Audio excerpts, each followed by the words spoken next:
Welcome back to another episode of Grizzly True Crime. My name is Gisela K, and today we are back discussing the Long Island serial killer case. The suspect is Rex Heuermann. This is perhaps a photo you've never seen before. I had not seen it until yesterday. And so we're going to look at the source here, which is Newsday, and read what they've got to say about this. They say already the Gilgo Beach killings, Rex Heuermann visited Manorville Gun Club the day before Jessica Taylor disappeared, a source says. So that's interesting. If you don't know anything about this case, I hope you'll check out the description box. There's a little write-up there for you. There's also a link to the playlist. You might be interested in the last two live streams we did, depending on when you're watching this. Today's date is June 12th of 2024 when I'm recording this. So when I say the last two live streams, I mean the previous two before this video was recorded. There we discussed Rex Heuermann's bail application document, which, oh my word, the document was very detailed, and it talked about a document that he had on his laptop that he tried to delete where he meticulously planned the murders. So that's damning evidence. So if you haven't seen that, go check that out. We also discussed in another live stream John Bitrolf, another killer who operated in the same area, convicted of 2 murders, but yet the crime scenes from those 2 murders match one of the murders that Rex Heuermann has now been charged with, which is also an interesting conversation. So go check those out if you haven't yet. But I wanted to bring this to you because, as I say, I've seen these pictures now floating around on social media, but I wasn't too sure, the context or where's this from. And now I can see, like, oh my word. So there's Rex Heuermann, the alleged Long Island serial killer, who's currently been charged with 6 murders. And sadly, I think he's going to be charged with many more. And I say sadly, of course, because yes, one wants answers, of course, for the victims' families. But then on the other side of that, the answer is so horrendous. To know that your loved one was murdered by such a horrendous serial killer, allegedly because he's innocent until proven guilty in a court of law. It's very scary though, right? Okay, so let's have a look. Oh my. Okay, so there he is at this gun club, apparently the day before Jessica Taylor went missing. And so I might just have to resize this for us so that we can actually see what is going on. So just hold on one second. Let's do it like that. All right. Alleged Gilgo Beach serial killer Rex Heuermann appears in a photograph at the Peconic River Sportsman's Club in 2006. Credit is Kerry Goldberg, Peconic River Sportsman's Club. I hope I'm saying that right. If I'm not, my bad. And I'm sure someone will tell me in the comments. Suspected Gilgo Beach serial killer Rex A. Heuermann, his middle name is Andrew, if you didn't know. We actually have a video that's called Rex by Year. Like, we looked at every phase of his life from age 0 to 12, from 12 to 18, from 18 to 20 and up, So if you haven't seen that, go check that out as well. It's in the description box for you. Suspected Gilgo Beach serial killer Rex A. Heuermann visited a Manorville Gun Club the day before the disappearance of alleged victim Jessica Taylor, whose partial remains were found days later in the nearby woods, a law enforcement source told Newsday. And Newsday for years has been, on top of this news. They've been following this case very closely, so I trust them as a source. They've always, they're right at the forefront of all this new information. So they say the new information comes after prosecutors shared a July 20th, 2003 excerpt from a day planner that showed Heuermann was scheduled to attend a rifle training event at the Peconic River Sportsman's Club on River Road that morning. So if you remember that little planner, I think most of us were focused on, him writing their wife at Smuggler's Notch, I think it was called, or not, something like that. He was like, wife is away at a resort. So far, all the murders he's been charged with, they have evidence that his wife and kids were out of town or out of state at the time. So in that planner, though, he also wrote that he was going to attend this rifle training event. And so they say online researchers then used that information to find photographs that appear to show Heuermann training young marksmen attending a similar event at the private club in 2006. Well done to those sleuths, oh my word. It's always amazing what people can dig up, right? They said an indictment charging Heuermann with second-degree murder in Taylor's death was unveiled on Thursday. The superseding indictment, which means there'll be one trial for all these charges, and they don't know yet when the trial will be because this could go on for quite some time where they're connecting cases to Rex Heuermann. And so they said they also charged him with another second-degree murder in connection with Sandra Costilla's death in 1993. He pleaded not guilty to the charges last week. His attorney also said that Rex Heuermann is horrified by these new charges. I'm like, horrified? Are you sure? Horrified. I don't know about that, but okay. Good job, defense attorney. So they said a law enforcement source who said Heuermann was affiliated with multiple shooting clubs in the area confirmed the photos depict Heuermann at the exclusive 600-member club, which boasts a year-long waiting list for membership. A spokesperson for Peconic River Sportsman's Club later told Newsday that Heuermann had attended a few public events at its 400-acre property, but was never a member. He last visited the club for a shooting competition in April of 2010. Which is interesting that why did he stop going there? You know? The timing of it all, what the hell was Rex Heuermann doing? I still wonder, between 2010 and 2023. He was arrested in July of 2023. I hope one day there will be answers, because there's no way that people like this just stop, right? And we know that in his gun vault, or the gun safe in his house, in his basement, which is what is believed and alleged to be also a torture and kill room, he had something like 279 guns there. So, I mean, it's no surprise that he's part of a shooting club or so, but here they say he wasn't actually part of the club. They're definitely nervous that he would be like, no, he's got nothing to do with us or this club. YouTubers, don't come here. And so they just he just went to a few public events at this 400-acre property, right? Mr. Heuermann was not, and is not, a member of the Peconic River Sportsman's Club, Goldberg said. Mr. Heuermann did participate in a few high-powered rifle events at the club, which were open to the public. Goldberg said that Heuermann would serve as one of 30 volunteer coaches, not an instructor, for a sanctioned safety program called Small Arms Firing School, which focuses on gun safety and marksmanship for legal competition. So he did like to teach people to use firearms. We also heard from a interior designer that used to work with him, that was in one of the previous live streams that I mentioned, that she had said, she went to do some measurements at his house and he wouldn't let her near that gun safe. So she just wanted to measure it. And he's like, nope, that's, she can't go there. Anyway, that's forbidden. So there as well, she went with him to a shooting club and he taught her how to shoot a 9mm gun, which now she says in hindsight, just everything that she knew about him is it makes her stay up at night, which I can understand. So they said his role was to ensure safety while working directly with an individual student who took the course and assist them while shooting, Goldberg said. Again, in hindsight, that must be so scary to think he was in charge of ensuring safety while someone is learning how to use a gun. But yet, now, in retrospect, he was a serial killer, allegedly. That's a scary thought. Heuermann's attorney, Michael J. Brown of Central ILIP, declined to comment for the story. The day planner lists 3 other shooting events that Heuermann, the owner of 280 guns seized during a search of his Massapequa Park home, may have attended the month that Taylor was killed. That's also strange that he would do that at the same time. Is it alibi activities? Because I think it could be. If he just was staying in his house that entire time, maybe also booking off work, that would be weird. That could have raised some flags. But he continued to go to work. He continued to stay in contact with his wife. He was phoning her at that resort, and he was going, apparently, to these gun clubs. So they said Peconic River Sportsman's Club, which was founded in 1948, runs along a portion of River Road and Connecticut Avenue across from the Enterprise Park at Calverton. Connecticut Avenue becomes Halsey Manor Road, just south of the club. Peconic River Sportsman's Club member Michael McEnroy of Yafank, did I say that right? I think you guys taught me that, recalls fellow club members recognizing Heuermann as someone who had attended rifle competitions there when photos of him were published after his arrest. It was very devastating, McEnroy said. We didn't expect it. It came out of left field for us. So there you can see Heuermann as well. Oh dear. McEnroy said that the club was later contacted by the Suffolk County District Attorney's Office, which requested records of the times that Heuermann visited the club.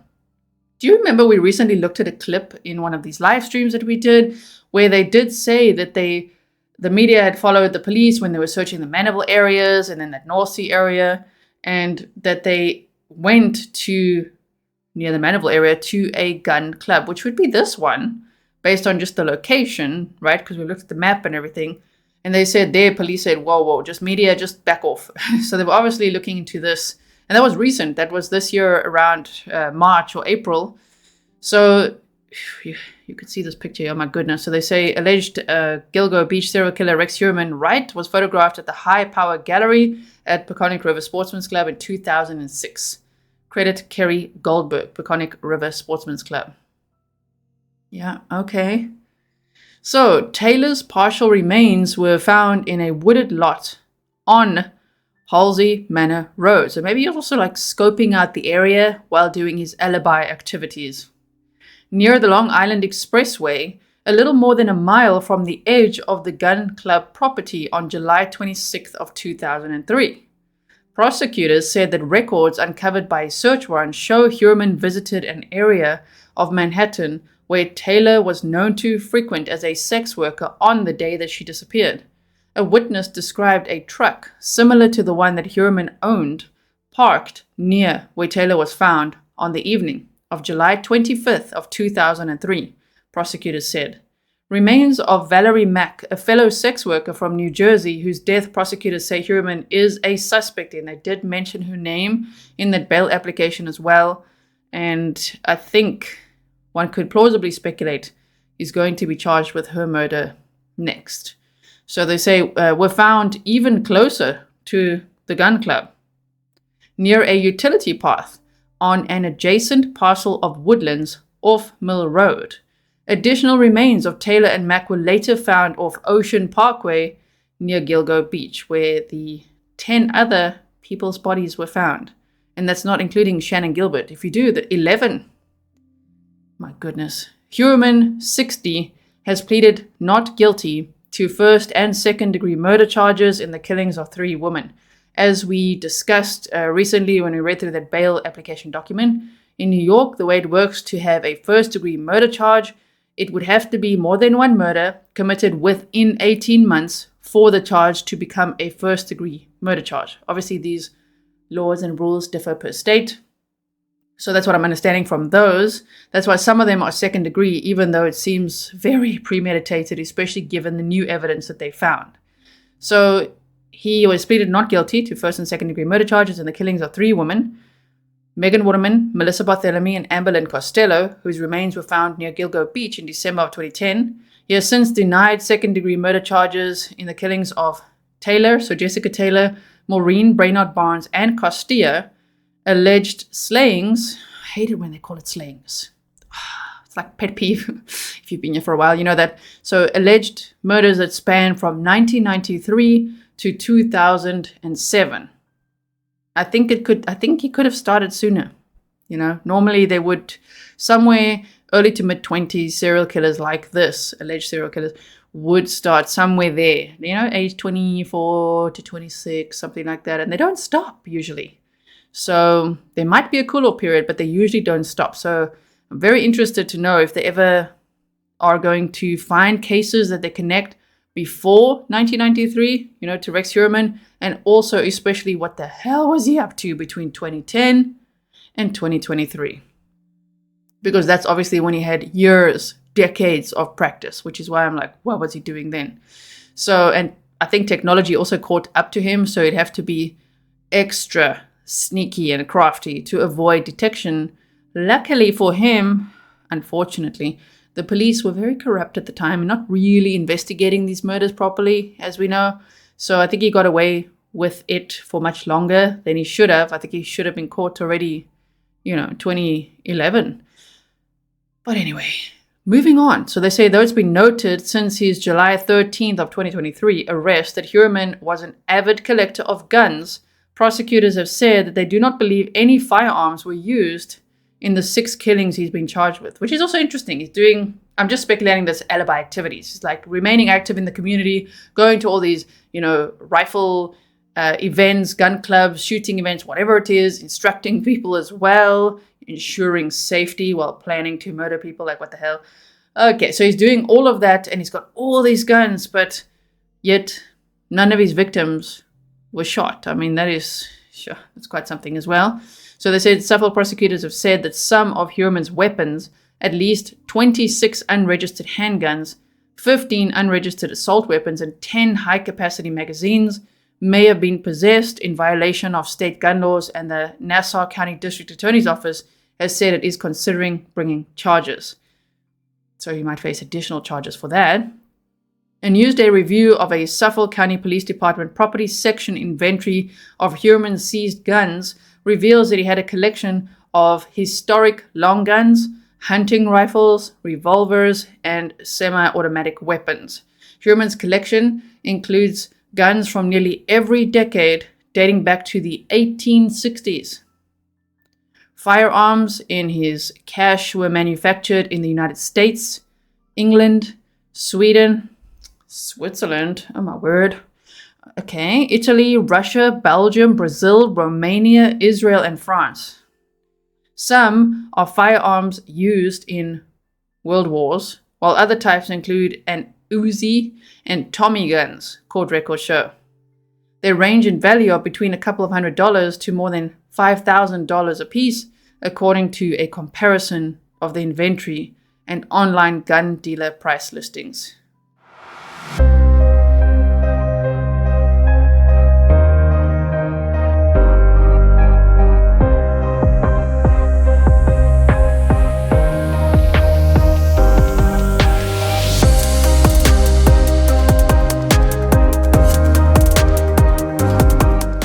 I actually just quickly want to show you the map again so that you could just see how close it was to the gun range where the two victims' remains were found that they referenced in this article we just read.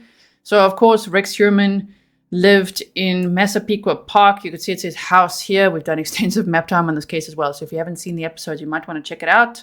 And so, obviously, Fire Island Jane Doe was identified as Karen Vergata. He has not been charged with her murder yet. He's been charged with the murders of the 4 victims who were found in very close range here on Gilgo Beach: Amber Costello, Melissa Barthelemy, Megan Waterman, and Maureen Brainard Barnes. And they were found in burlap sacks, and they had like belts on their remains, things like that. So that would be, it seemed like one type of MO. One didn't initially think that Rex Heuermann was a dismemberer, but now it turns out, based on the new murder charges, that it seems like he was. They've charged him with the murder of Jessica Taylor, whose partial torso was found in this Manaville area. You could already see how close the gun club is where they say Rex Heuermann was a day before Jessica Taylor went missing. And the other murder he's been recently charged with was Sandra Costilla's in this North Sea, Southampton area. So if we just zoom in here a little bit, you could see he also mentioned in his document, the one that was referenced in the bail application document, that 37-page one we read, that he mentioned Mill Road as a deposition site, or a dump site as he would call it. Now this is Mill Road right here, going between where these 2 victims' remains were found. And as I speculate, he would likely be charged with Valerie Mack's murder next. It's very plausible based on everything so far. So Jessica Taylor's partial remains were found right here, and they say the day before she went missing, he was at this Peconic River Sportsman's Club. So again, was this like an alibi activity, or what was he doing? Was it just part of what he does? I don't know. Was it just something on his calendar and then he just so happened to murder someone in between his normal life activities while his wife and kids were on holiday? I don't know. There's also on News Nation, there's quite a few people coming forward that are being interviewed, talking about their interactions with Rex Heuermann. There was one guy who was, I believe, a realtor and had interacted with Rex Heuermann and just said he was extremely controlling. He was aggressive. The woman he was with, didn't feel safe with Rex Heuermann being alone with him. So it's very interesting to hear all of that as well. Thank you also to everyone who's emailing me. My email address is grizzlytruecrime@gmail.com if you want to send me any information. If you ever encountered this guy or you know something, I don't know, about the case or whatever it is, please feel free to email me. Just know it takes me some time to reply, and sometimes I just can't reply to all the emails, but I definitely read every single email, and I really appreciate all the information that you do share. So, and I keep all my sources anonymous. Oh man, when you look at this map, even just like what we have so far, it is so scary.